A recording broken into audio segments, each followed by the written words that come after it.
Lomé sera la capitale de la fiscalité internationale les 6 et 7 juillet 2023. L'information a été rendue publique ce 4 juillet à travers cette rencontre avec la presse. Durant 2 jours, les professionnels de la fiscalité, les chercheurs ainsi que les partenaires publics et privés, nationaux et internationaux vont mener des réflexions autour du continent africain à l'épreuve des conventions fiscales.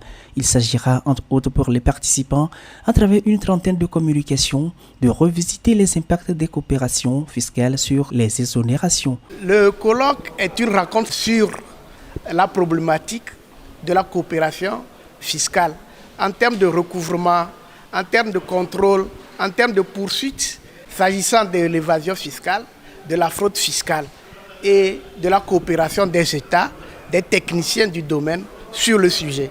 L'intérêt de ces échanges, c'est de pouvoir renforcer la coopération par rapport aux différentes matières couvertes par la fiscalité. Initiative de l'Office togolais des recettes OTR à travers son institut de formation fiscale et douanière avec la collaboration du Master 227 Administration, la gouvernance et droit fiscal de l'Université de Paris-Dauphine et l'Association dauphinoise d'administration fiscale.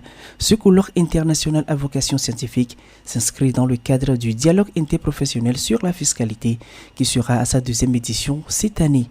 Colloque auquel plusieurs pays sont attendus, parmi lesquels le Maroc. Les conventions fiscales sont bénéfiques pour plusieurs pays, mais elles peuvent être néfastes pour certains pays parce que beaucoup de pays pour lesquels les recettes fiscales, en particulier les droits de douane, sont une source de recettes. Alors c'est l'occasion de débattre autour de cette thématique, de mener des réflexions et de mutualiser nos efforts afin d'évoluer vers une intégration régionale, mais sans toucher à la souveraineté et à la légitimité de l'État. L'événement se déroulera en présentiel et en ligne et sera couplé de la remise des diplômes à une centaine d'auditeurs de la 3e promotion de l'IFFT OTR.